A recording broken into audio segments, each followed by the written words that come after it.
Perkenalkan, nama saya Sarman dari kelas 5D PPKN akan menjelaskan tentang peta konsep yang saya buat, yaitu tentang peta konsep statistika. Yang pertama itu bab 1 tentang statistik dan statistika. Pembahasan pertama itu pengertian statistik dan statistika. Statistik adalah penggunaan data kualitatif yang menyatakan kumpulan data bilangan maupun non bilangan yang disusun dalam bentuk tabel atau non-tabel atau diagram yang melukiskan atau menggambarkan suatu persoalan.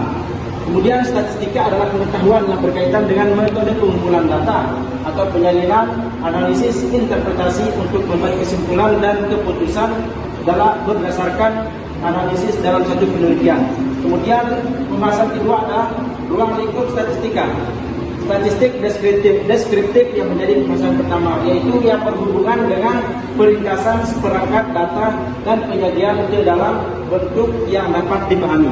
Kemudian yang kedua adalah probabilitas, yaitu suatu angka yang mengukur frekuensi relatif dari suatu kejadian dalam jangka panjang. Kemudian selanjutnya adalah teori keputusan secara statistik, yaitu yang berhubungan dengan pengambilan keputusan alternatif tindakan yang diketahui tetapi hasil dari masing-masing tindakan yang berbeda.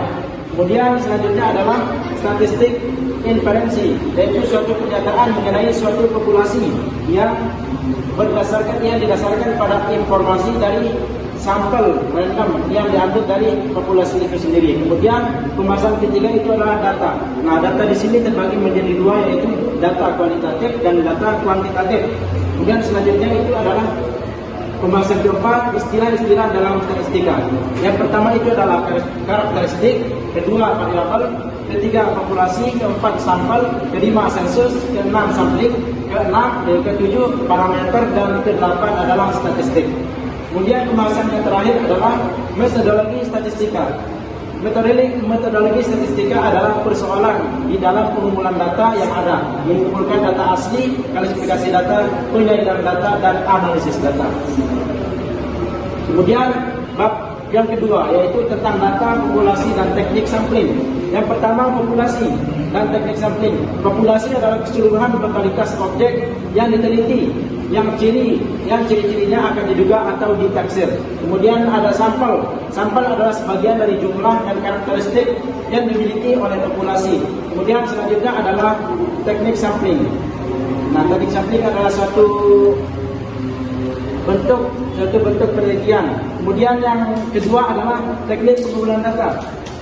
Yang di sini ada beberapa teknik pengumpulan data. Yang pertama adalah wawancara, kedua kuesioner, kemudian yang ketiga observasi, keempat tes dan skala objektif, dan yang terakhir adalah metode proyektif. Kemudian pembahasan terakhir dari bab 2 adalah penyajian data. Penyajian data ini adalah penyajian data dengan tabel, kemudian ada penyajian data dengan grafik. Nah, penyajian data dengan grafik ini terbagi menjadi beberapa sistem. Yang pertama itu grafik garis, kemudian grafik batang, grafik penyebaran, grafik gambar, dan grafik berupa peta. Kemudian lanjut lagi kepada bab 3. Bab 3 ini adalah tentang ukuran statistika. Nah, di dalam ukuran statistika ini dibagi menjadi beberapa pembahasan. Yang pertama itu distribusi frekuensi. Nah, ada di distribusi frekuensi ini adalah frekuensi data tunggal, frekuensi data kelompok, frekuensi relatif, dan frekuensi kumulatif. Nah, tabel distribusi frekuensi tunggal itu merupakan cara untuk menyusun data yang berbeda sedikit. Kemudian frekuensi data berkelompok digunakan untuk menyusun data yang memiliki kuantitas yang lebih besar. Kemudian pembahasan kedua, ukuran pemusatan.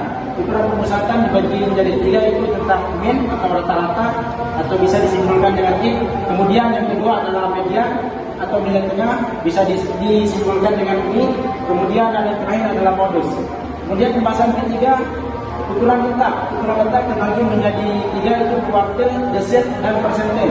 Kuartil dibagi menjadi 2, kuartil data tunggal, kuartil data kelompok.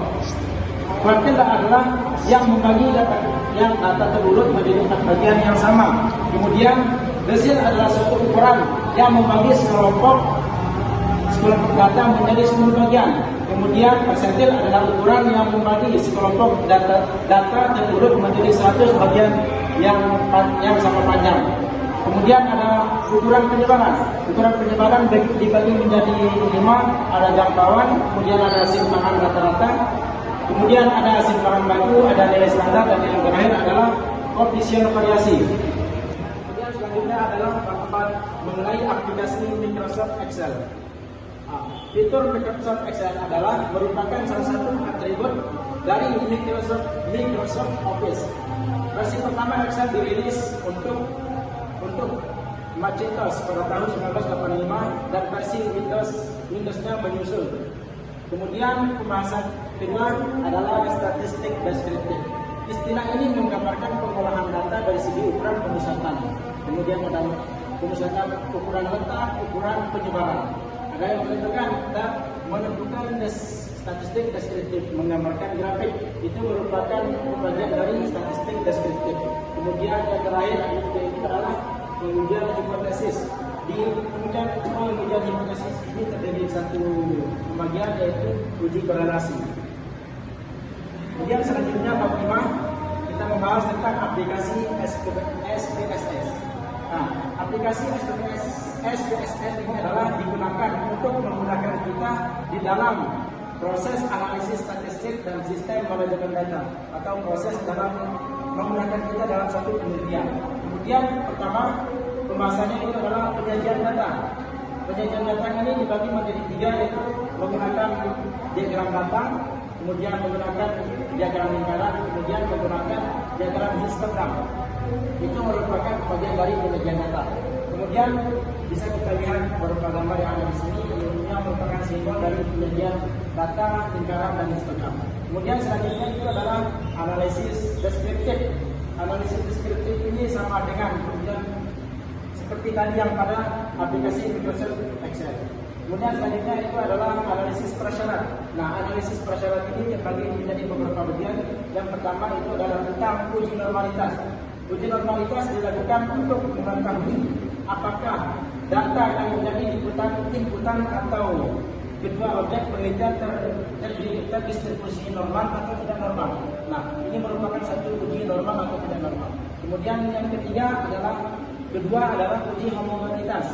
Uji homogenitas ini dilakukan untuk mengetahui apakah data yang kita ambil itu atau yang kita input itu bersifat homogen atau tidak homogen, atau berdasarkan nilai variasinya. Kemudian yang keempat, analisis korelasi. Analisis korelasi ini dibagi menjadi beberapa bagian, yaitu ada uji hubungan.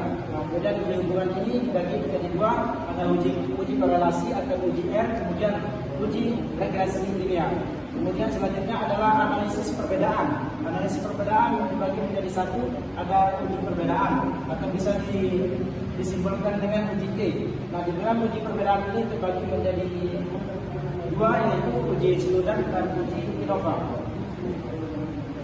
Uji linearitas. Uji linearitas dilakukan untuk mengetahui apakah yang jadi inputan atau kedua objek penelitian bersifat linear atau tidak. Ya, mungkin itu pembahasan mengenai peta konsep yang saya buat dalam statistika ini. Demikian dan terima kasih. Assalamualaikum warahmatullahi wabarakatuh.